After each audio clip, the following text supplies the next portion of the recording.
Then one night in 2002, I coordinated an event that was fated to change my life forever. I had landed a huge corporate gig. It was a $500,000 affair. I was catering for 1,000 people.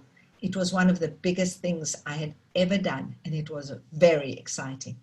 With so many guests, I decided to set up stations with food for easy access. There were cartons of oysters, wheels of parmesan, whole watermelons, barrels of beer, and vats of wine. Everything was displayed like a Roman banquet and was duplicated at each station so that nobody would have to line up. It looked incredible. Finally, all the people arrived. There was entertainment. There was glorious food. Everything was happening, and they had the best event ahead of them. But before I knew it, the crowd became so drunk so quickly that barely a morsel of food was touched. Most of the food I had thought they would eat just wasn't eaten. By the end of the evening, it was insane. I literally had whole stations of food left untouched. It was shocking. This is out of control, I thought. I just can't throw all this food away. I was well and truly fed up with the status quo. It was the enormity of the waste that night that was different. It changed everything.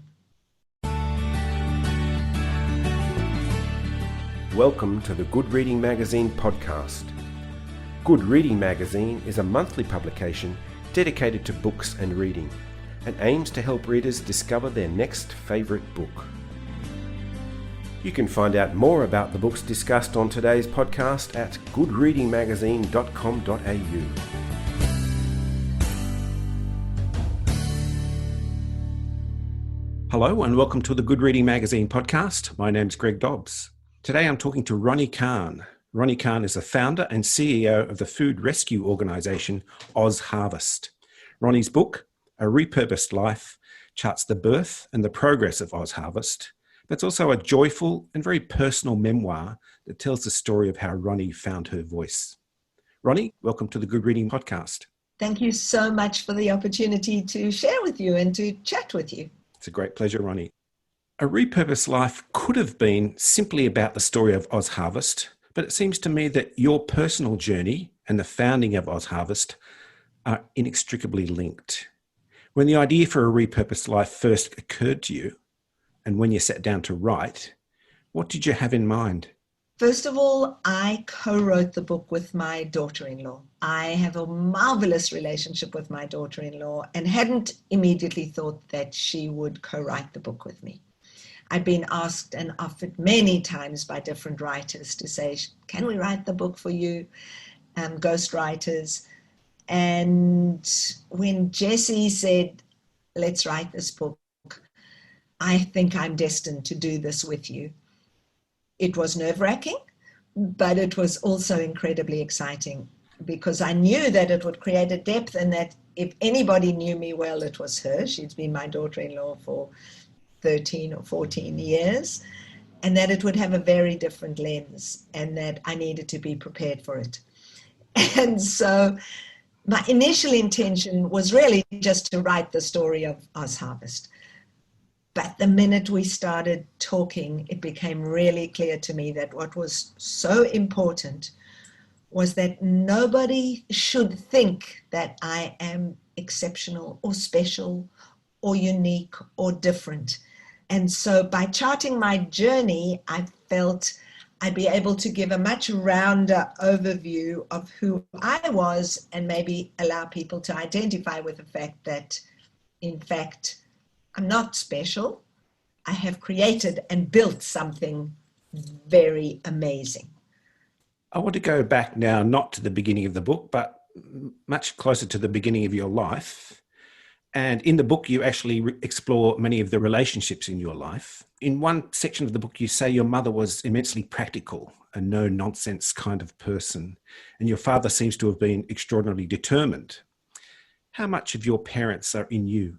I believe that my I embody both my parents. I always gave the credit for my energy and ability just to get on and do the job to my mum. But there's no doubt that my father's determination, never give up, never thinking of himself, because in fact, he was disabled, but none of us ever thought of him as disabled because he never thought of himself as disabled.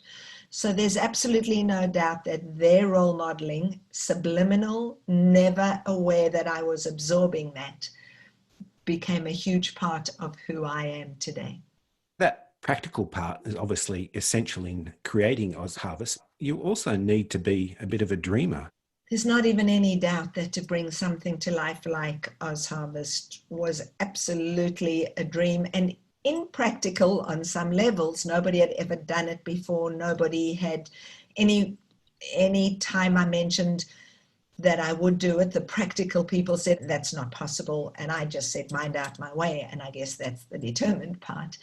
But it never occurred to me that it would fail, but it absolutely was a dream to think that you could rescue food that was perfectly good but had never been rescued before by anybody. 160 million meals later, it wasn't such a bad idea. That's a lot of meals. Was there a particular moment in time when you felt you found the belief that you could do it? The funny thing is, when I think about the beginning, I never doubted for a moment that Oz Harvest would fail. It just never occurred to me. I think in my naivety and stupidity, I just went with this as if this is what I was going to do. It was never going to take over my life. I was working full time. I had a business that was very fulfilling and I loved. And this was just going to be this little thing that I was going to do and succeed at, because I try not to do things that I can't succeed at. And so it just never occurred to me, but it honestly, when that first vehicle and then the second vehicle, and then when it just all started coming together, it was like, oh, wow, okay, this is real. You seem to have related a lot of moments in your life throughout the book that changed things for you. Some of them profound, some of them less so. There's one moment where you say a perm changed your life. Yeah, well, it's very hard for a lot of people to believe today that this person that they see and hear, that's lots of black and lots of yellow and lots of jewelry most of the time, is a person who was incredibly shy, incredibly insecure. But I guess there was a core that knew that I was able and capable, but it hadn't blossomed yet.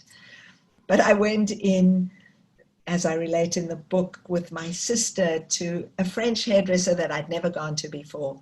And we just said, do something. And she came out with black and gold stripes, which she had to dye back black because it didn't change her life. Her husband was most unhappy with it. But I came out with this fro and I felt like a goddess. Now, I don't even think I looked like one, but I felt like one because actually nothing had changed physically about me other than I suddenly loved how I looked. And it changed my life because I walked differently and I carried myself differently and believed in myself differently. And so who would have thought that an afro would have changed my life? But it did. There's also a moment where you say you felt unrestrained, where your imagination started to take hold. And these seem to have been not just the perm, but real catalysts for change. There's also a slightly darker moment, I think, when you say there's something completely heartbreaking about holding on to what you believe in and then realizing it's not enough to sustain you. Yeah. And in fact, that has happened quite a few times, whether it's with relationships or in that instance, it was about the belief that we could live in a socialist commune that I totally believed in and still believe in. But the reality of it became a very different aspect and difficult to manage in the day-to-day. And that theme of letting go of things that you believe in, you know, has happened quite a few times until I found my true purpose, true calling, dharma, whatever it is you want to call it, but in finding and building Oz Harvest. I was struck by another passage in your book where you met another charity worker from Los Angeles, one Helen Van Duert Pallet. You say she was grey-haired, caftanned, beaded and sandaled, while you were, and you described yourself as, in my full-blown sexy stiletto power outfit. Helen put a pretty serious question to you, which was, what's your agenda, Ronni?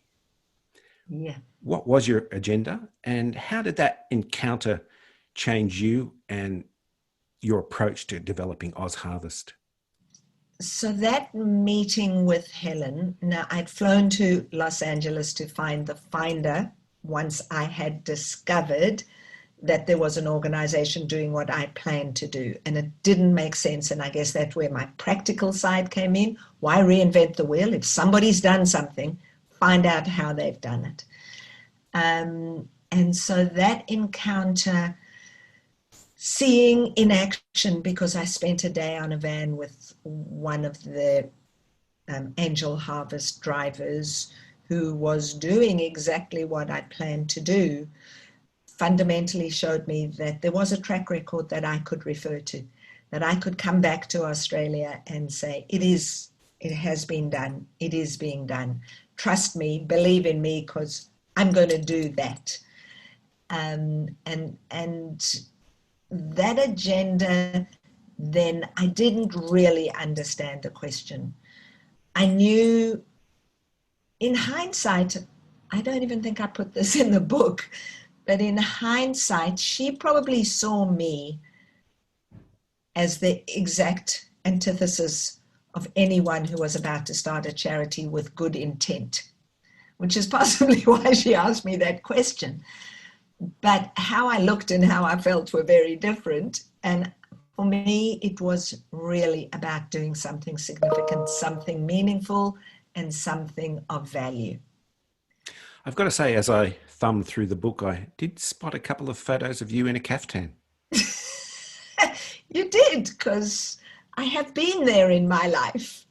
And I do love and believe that flowy look is gorgeous. It's just not the only look that I have.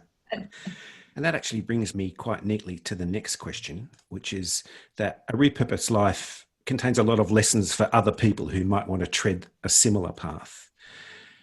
In the process of establishing Oz Harvest, what did you discover about, first of all, fundraising, and secondly, about dealing with bureaucracy, and then thirdly, about the importance of building Oz Harvest as a brand in the charity context?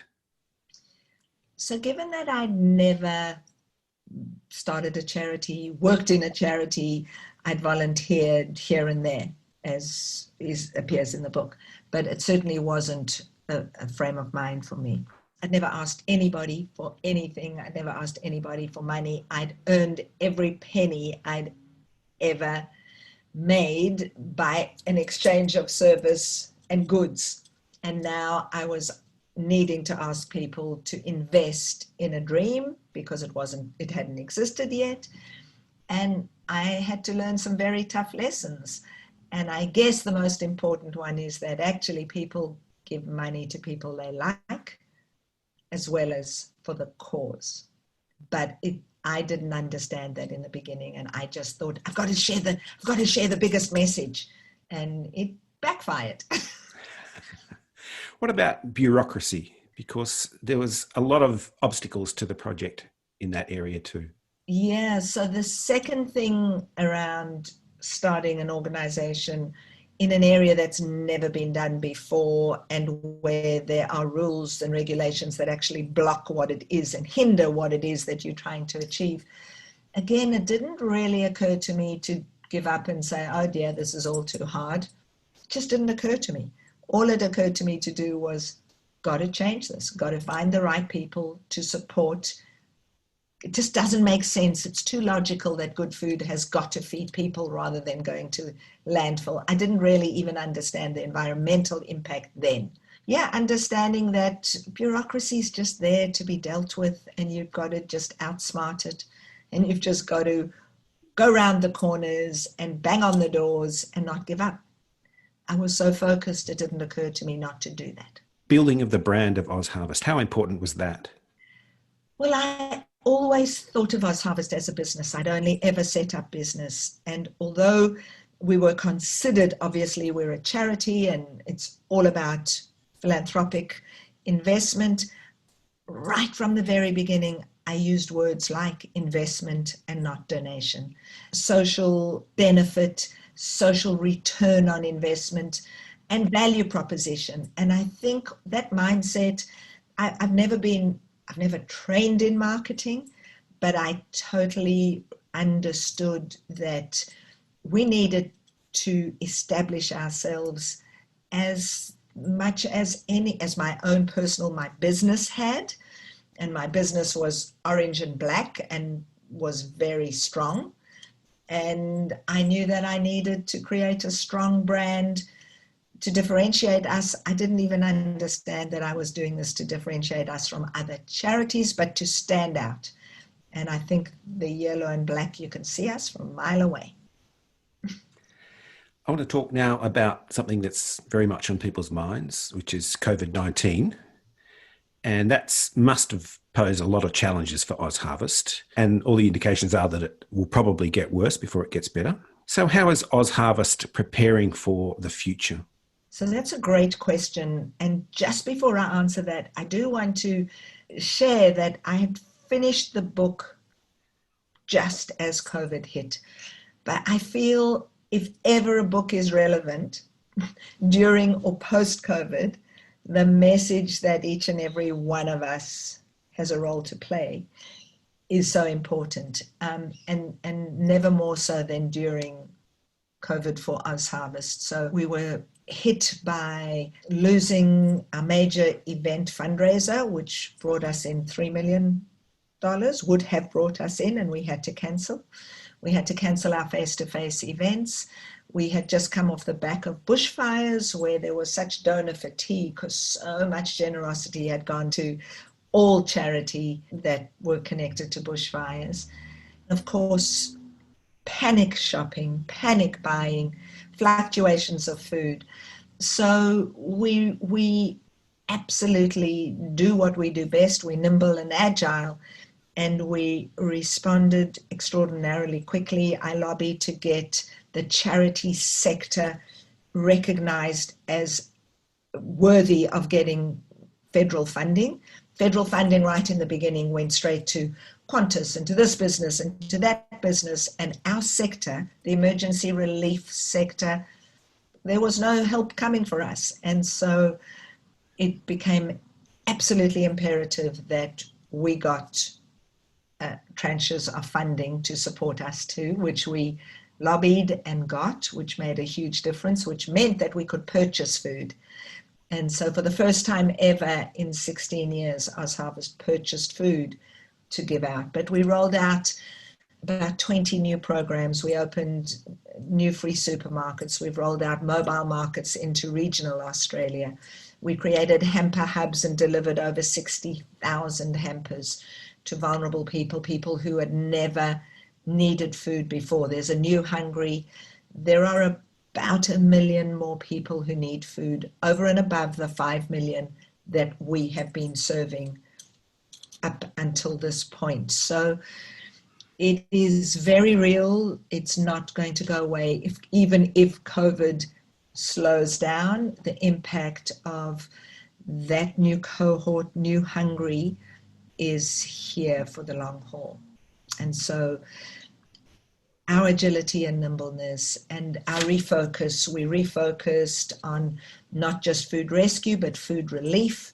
And again, all these programs have made a huge difference. Do you get a sense there is an appetite for change, for a new way of looking at things, even a new way of living? So one thing I think I would hope anybody who reads my book will know, that I am an eternal optimist. and totally believe that each and every one of us has the opportunity to make the changes that are required. I think COVID, whilst it has been and is a pandemic and a crisis, is an extraordinary opportunity. And I think that we have recalibrated already in so many ways. And even if I just give the example of how many people were cooking and found joy in baking bread and in cooking and preparing meals. So there's a new value around food that people had forgotten. And that is a positive. So I think there's so many positive things that have come out of it. Yes, obviously, so many people have lost their jobs, but it's given people the opportunity to rethink about the quality of their lives. And I am absolutely optimistic about the huge lessons we have to learn. And one of the biggest ones is if we followed the science of COVID, we have got to follow the science of climate change and understand how important it is for all of us to be part of that change and demand it. That's a wonderful thought to finish on, Ronni. Thank you very much for joining me on the Good Reading Magazine podcast. Thank you so much for sharing my book, and I hope the readers enjoy it. I've been talking to Ronni Kahn about her new book, A Repurposed Life. It's published by Murdoch Books and is available at goodreadingmagazine.com.au and all good bookstores. My name's Greg Dobbs, and thanks for listening.